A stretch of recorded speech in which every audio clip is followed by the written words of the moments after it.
Danny Cole had worked on the Imperial Station for almost 2 years, and he still got lost in its corridors.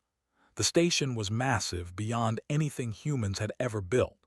It stretched across space like a metal city floating among the stars, and it housed millions of beings from 12 different species. Humans were the arrivals, and they were considered the least important species in the galactic community. They had been granted minor trade access just 5 years ago, and most aliens looked at humans the way a person might look at a child, trying to sit at the adult table. Danny did not mind his low status. He was a maintenance technician for a small human contractor company called Palmer Repairs. His job was simple. He fixed environmental systems and air filtration units. He crawled through dirty ducts and replaced broken parts. He did the jobs that no other species wanted to do, and he was good at it. The pay was decent, and he got to see parts of the station that most beings never visited. That was enough for him. On this particular day, Danny had been assigned to repair a malfunctioning air filtration unit in Section 14. The problem was that Section 14 was in a restricted area near the royal quarters. Danny had been given a temporary access pass and strict instructions to go directly to the unit and then leave immediately. He was not supposed to wander, and he was definitely not supposed to interact with any nobles. Danny had followed the directions carefully, but somewhere around the third turn he realized he had made a mistake. The corridors all looked the same with their smooth white walls and soft purple lighting. His tablet showed his location, but the map seemed wrong. He turned left when he should have turned right, and then he turned right when he should have gone straight. Within minutes, he was completely lost. He tried to retrace his steps, but that only made things worse. The corridors grew quieter, and the lighting became softer. The walls changed from plain white to decorated panels showing scenes of history. Danny knew he had wandered somewhere he should not be, but he could not find his way back. Then he heard the sound. It was a choking noise coming from somewhere ahead. Someone was struggling to breathe. Danny did not think about where he was or what species might be in trouble. He just ran toward the sound.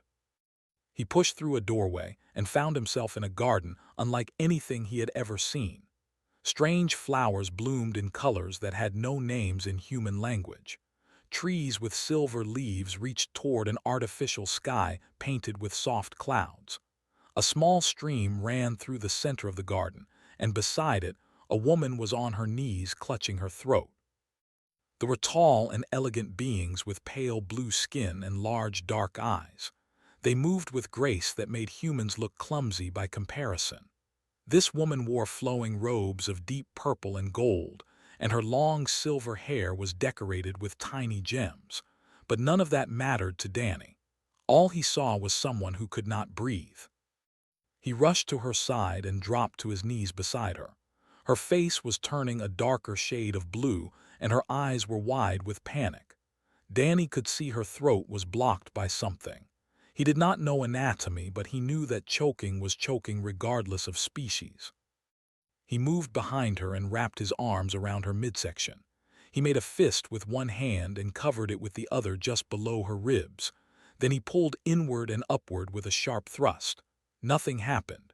He did it again, harder this time. On the third thrust, something flew from her mouth and landed on the grass. It was a small piece of bright orange pollen from one of the exotic flowers. The woman gasped and drew in a deep, shuddering breath. She coughed several times, and then her breathing began to steady. Danny kept his hands on her shoulders to make sure she was stable. "Are you okay?" he asked. "Can you breathe now?" She turned to look at him, and her dark eyes studied his face with an intensity that made him uncomfortable. Before she could answer, the garden erupted with activity. Doors burst open on all sides, and armored guards rushed in with weapons drawn. They were soldiers, and they looked absolutely horrified. "Step away from the Queen," one of them shouted. Danny felt his blood turn to ice. Queen. He looked at the woman he had just grabbed and performed emergency maneuvers on.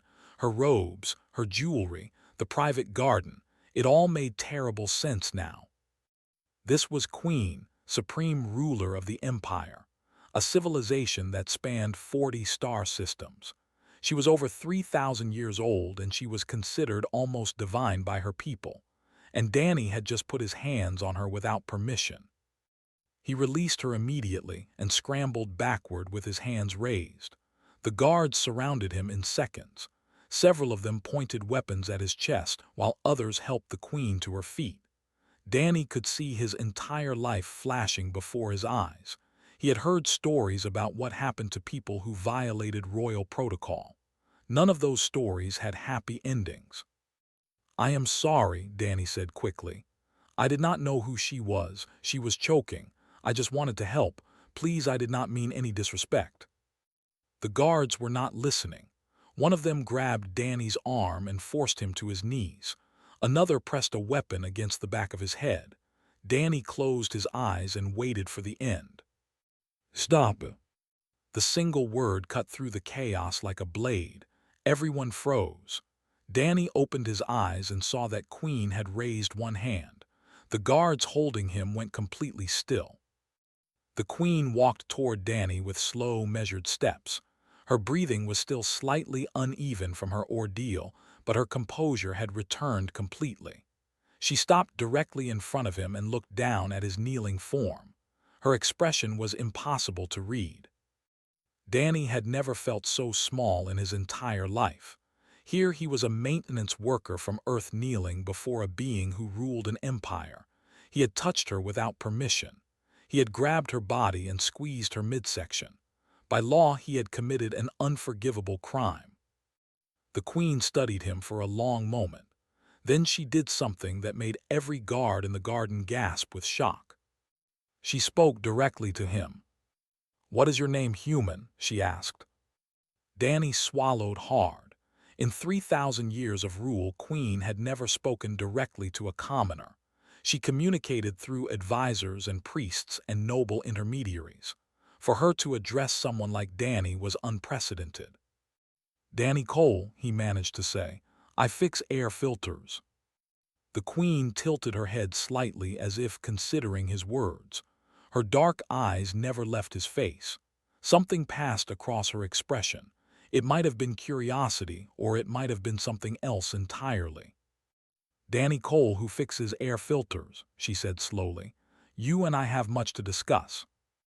The news spread across the station like fire through dry grass. A human maintenance worker had touched the Queen.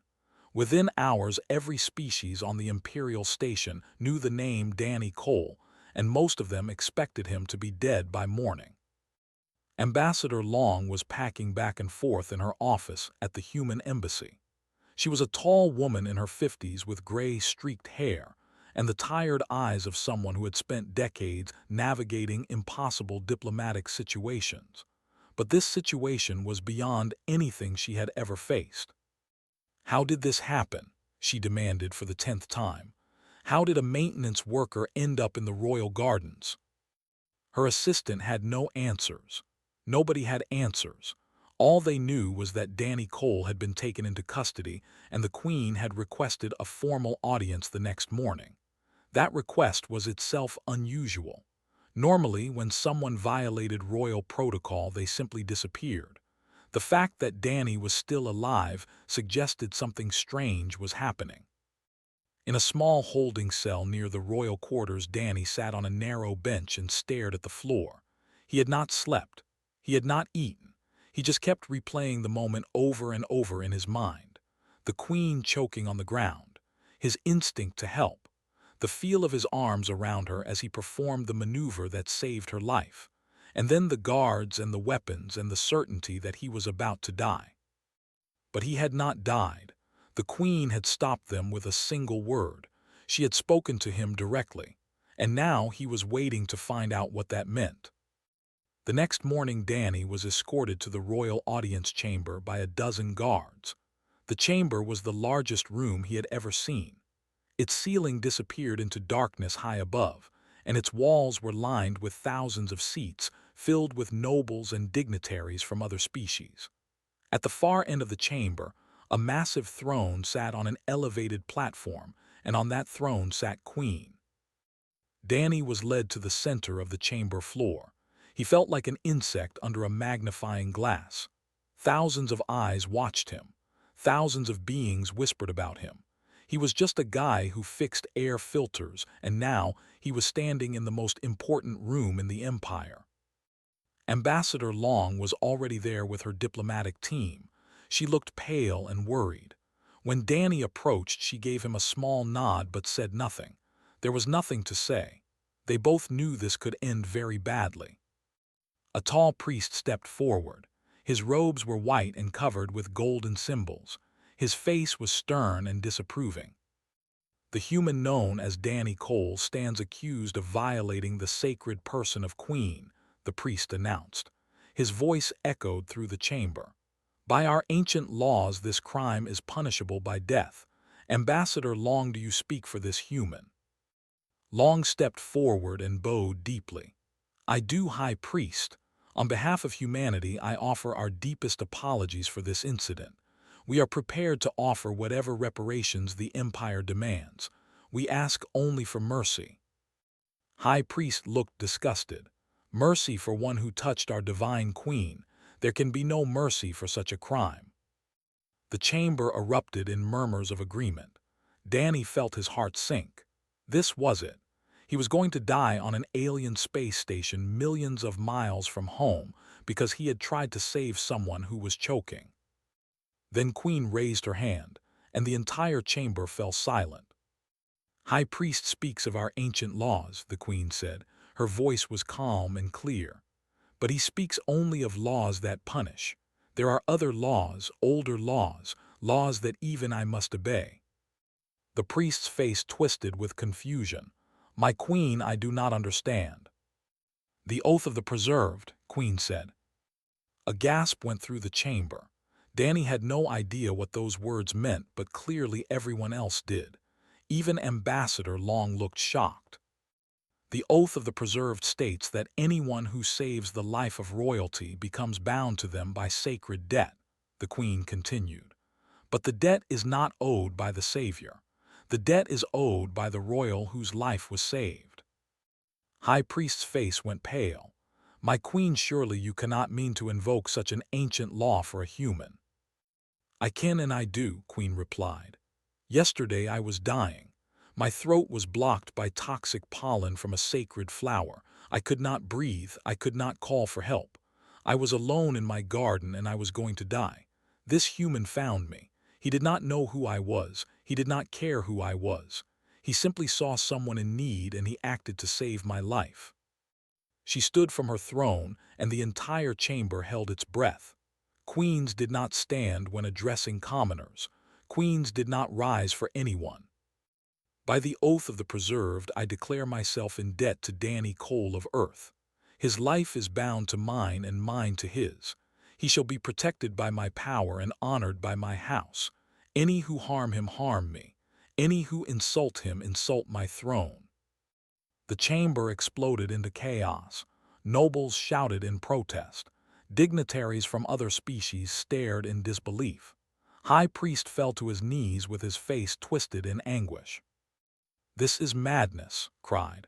A human cannot hold debt over our queen. It is an abomination against everything we believe. It is the law, Queen said simply, and I will honor it. Danny stood in the center of the chaos, completely stunned. He had expected death. Instead, he had been given something he could not even understand. The most powerful being in the Empire had just declared herself indebted to him. A maintenance worker who fixed air filters. Ambassador Long appeared at his side. Her face was a mixture of shock and cautious hope.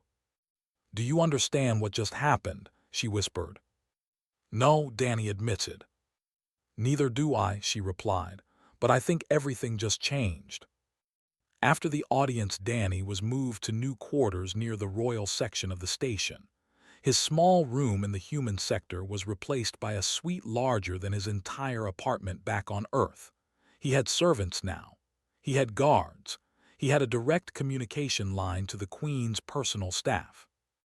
He did not want any of it. He just wanted to go back to fixing air filters. His friend Lisa came to visit him that evening.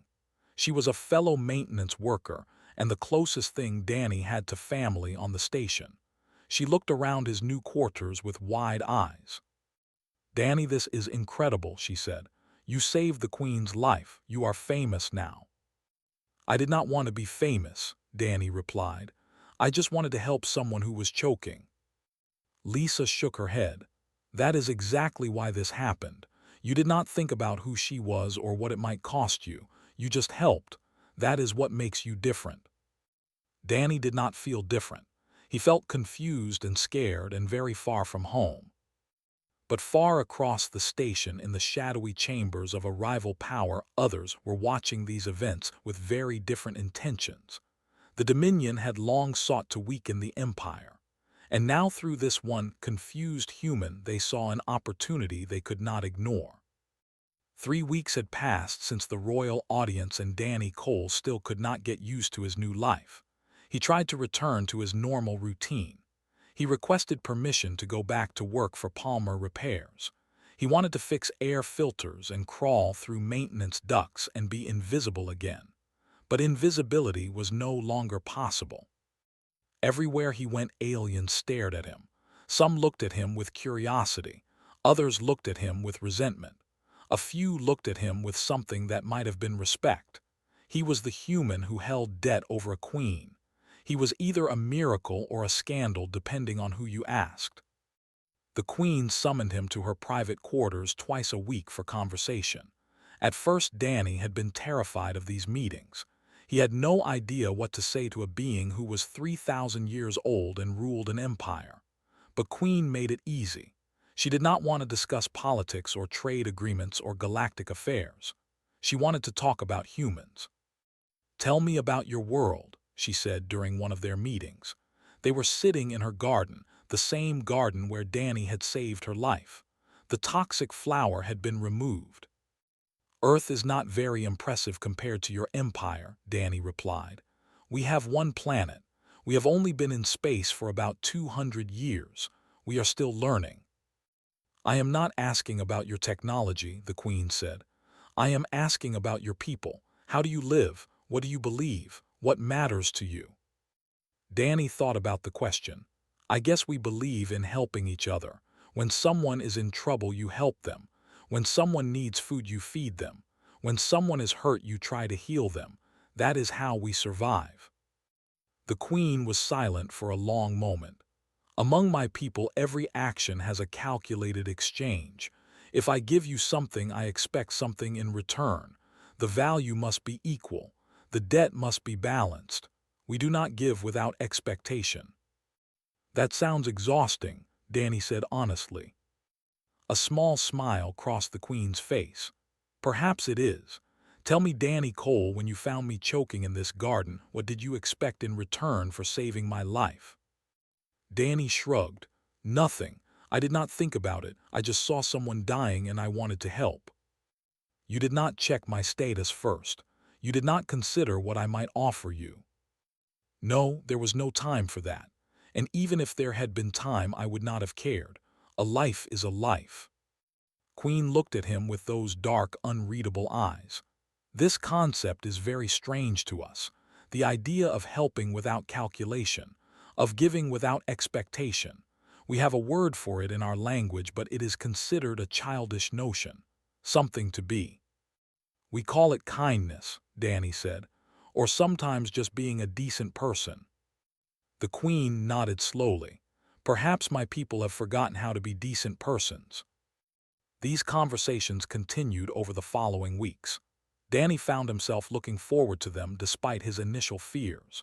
The Queen was genuinely curious about human nature. She asked about human families and friendships and communities.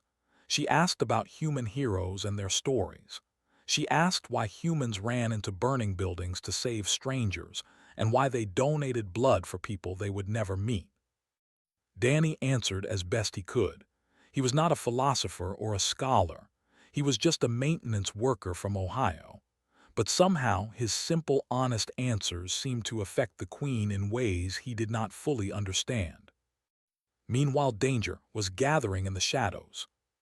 The Dominion was a military empire that had long been rivals of the They ruled through strength and fear, and they resented this influence in the galactic community. The news of the Queen's debt to a human had given them an opportunity they could not ignore. Commander was a military officer with cold eyes and a reputation for brutality. He had been given a simple mission: kill the human and make it look like they had failed to protect someone under the Queen's oath. This would humiliate the Queen and create a diplomatic crisis that they could exploit. Sent his agents to the station disguised as merchants and traders. They watched Danny's movements and learned his routines. They identified his weaknesses and planned their attack. Gary was the human security officer assigned to protect Danny. He was a former military man with sharp instincts, and he noticed things that others missed. He saw the same faces appearing too often in Danny's path. He noticed communication devices that did not match merchant equipment. He began to suspect that someone was planning something bad. "You need to be more careful," Gary told Danny one evening. "I think you are being watched." Danny sighed. "I am always being watched. Everyone on this station stares at me." "This is different. These are professionals. I think someone wants to hurt you." Danny did not want to believe it. He was nobody. Why would anyone want to kill a maintenance worker? But Gary's warnings proved correct sooner than either of them expected. It happened in the marketplace. Danny was buying supplies for his quarters when the explosion tore through the crowd. People screamed and ran in all directions. Danny was thrown to the ground by the blast. His ears rang and his vision blurred. He could smell smoke and blood. Through the chaos, he saw figures in dark clothing moving toward him. They carried weapons. They were coming for him. Then something incredible happened. A guard threw herself between Danny and the attackers. She was young, barely an adult by standards. Danny had spoken to her a few times in the corridors. He had learned her name was, and he had complimented her dedication to her duty. Such small kindnesses were rare from other species, and she had remembered them. The blast meant for Danny struck instead. She fell to the ground with a cry of pain. Danny did not run. He did not hide. He crawled to his side and began applying pressure to her wound. He tore strips from his own clothing to use as bandages. He shouted for help while keeping her alive with the basic first aid every human learned as a child. Security forces arrived within minutes. The attackers fled into the chaos and escaped, but Danny stayed with until medical teams took over. He held her hand and told her she was going to be okay. He refused to leave until he knew she would survive. When he finally looked up, Queen was standing over him. She had come to the marketplace personally, something that had never happened before. Her guards surrounded them both, but her eyes were fixed on Danny kneeling in the blood of a guard who had saved his life. "You stayed with her," the Queen said quietly. "You could have run, you could have hidden, but you stayed." "She saved my life," Danny replied. "I was not going to leave her." The Queen knelt beside him. Another gasp from the watching crowd. Queens did not kneel. "You truly do not calculate," she said with wonder in her voice. "You simply act." She reached out and touched Danny's hand. Then she stood and addressed the crowd in a voice that carried across the entire marketplace. "This human is declared friend of the throne. His status now exceeds that of most noble houses. Any who threaten him threaten the heart of our empire." She turned to her advisors. "Prepare my ship. I will address the Galactic Assembly myself. It is time the galaxy understood what humanity truly is." The Galactic Assembly Hall was the most important building in known space. It floated at the neutral point between three major empires, and it served as the meeting place for over 100 species. Wars had been prevented within its walls. Treaties had been signed. The fate of civilizations had been decided in its chambers. Danny Cole stood outside the main entrance and felt like he might be sick. "You will be fine," Ambassador Long told him. She looked almost as nervous as he felt. "Just answer their questions honestly. Do not try to be clever. Do not try to impress anyone. Just be yourself." Being myself got me into this mess, Danny replied. Being yourself saved the Queen's life and changed galactic politics forever, corrected him. That is not a mess. That is a miracle. They entered the hall together. Danny had thought the royal audience chamber was large, but this place made it look like a closet.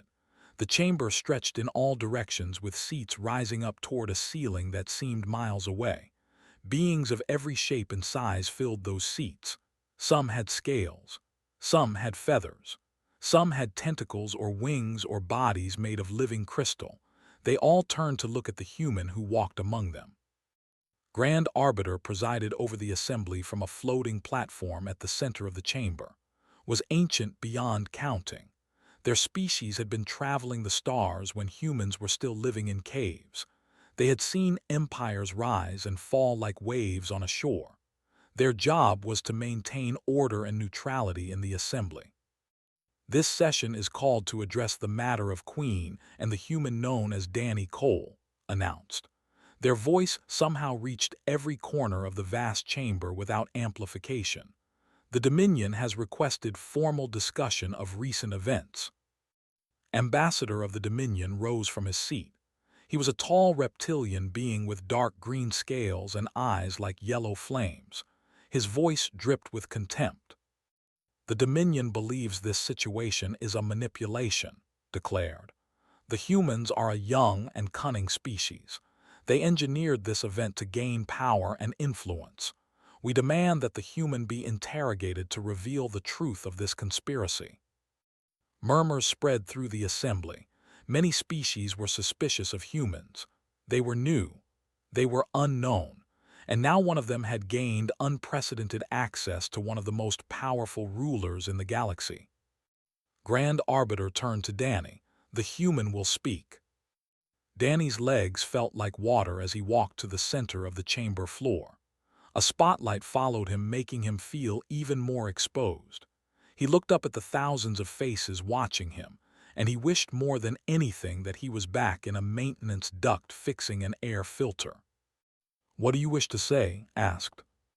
Danny took a deep breath. "I do not know what you want me to say. I am not a diplomat or a politician. I am a maintenance technician. I fix things for a living. 3 weeks ago I got lost in a restricted area and found someone choking. I helped her. That is the whole story." "You expect us to believe this was coincidence?" demanded.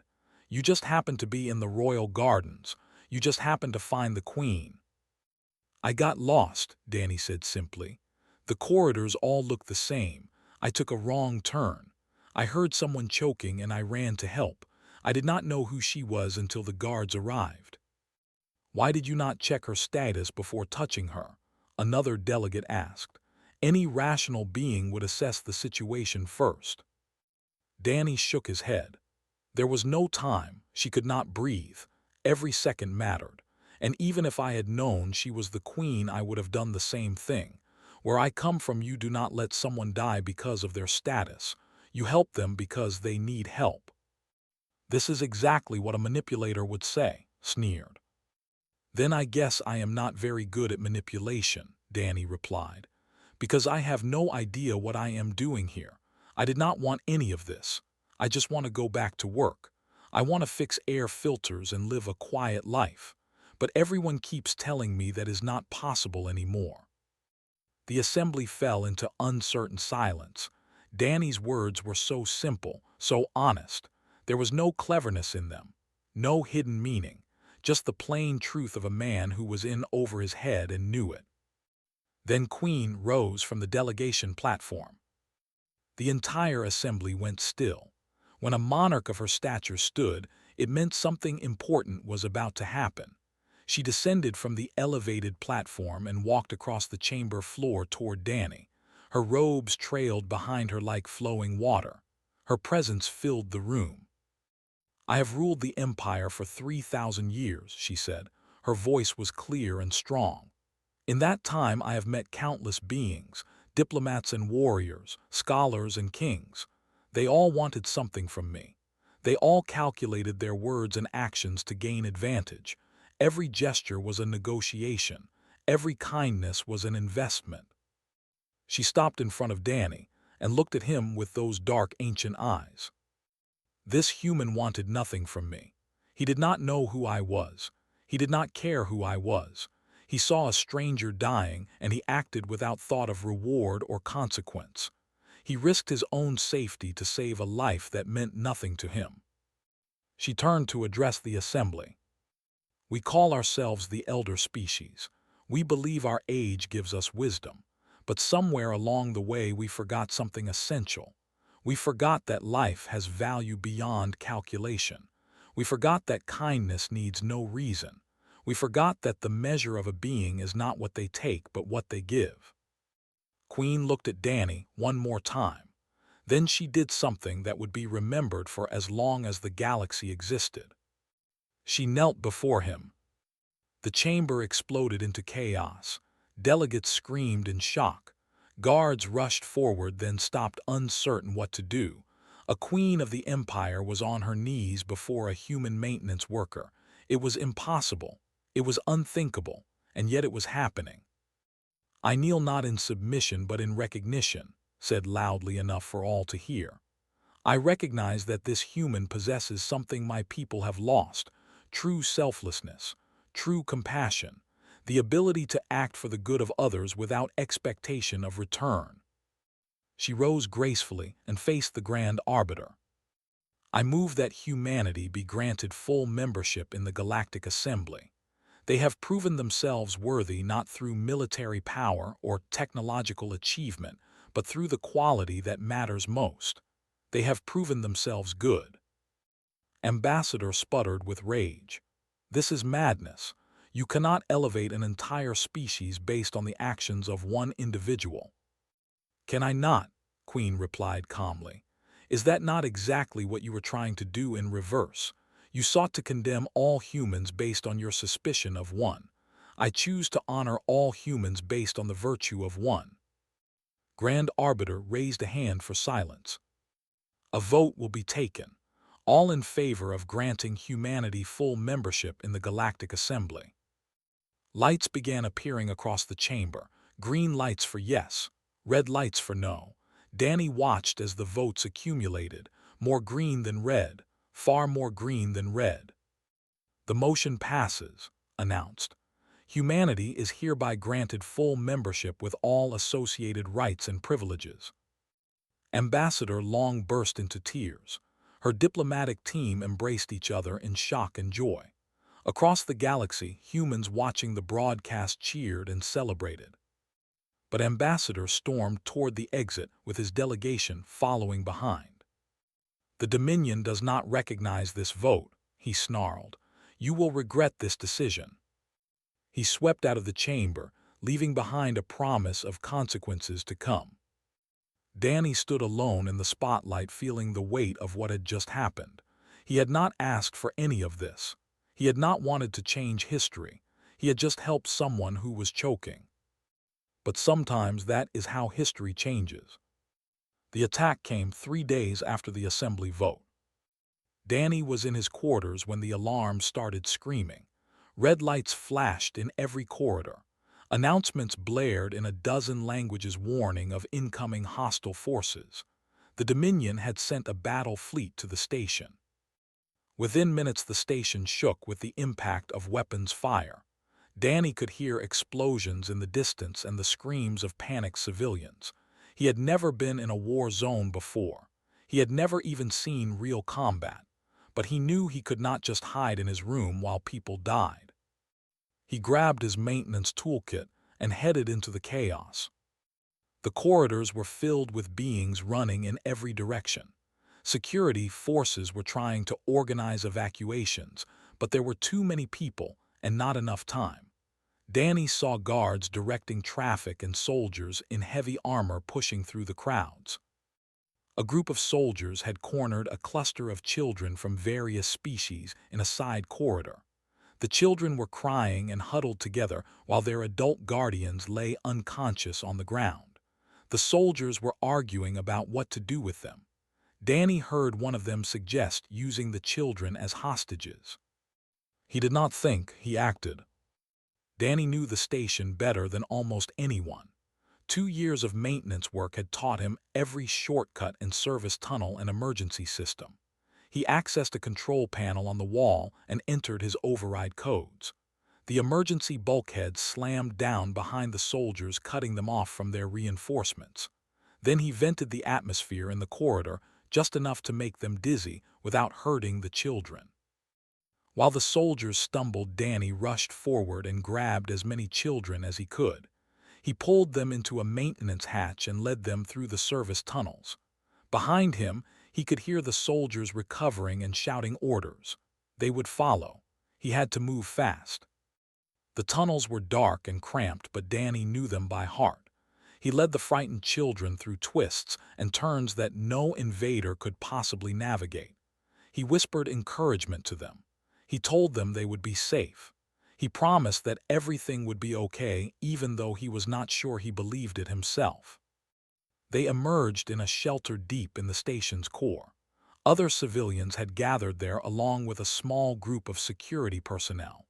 Danny delivered the children to safety and then turned to go back. "Where are you going?"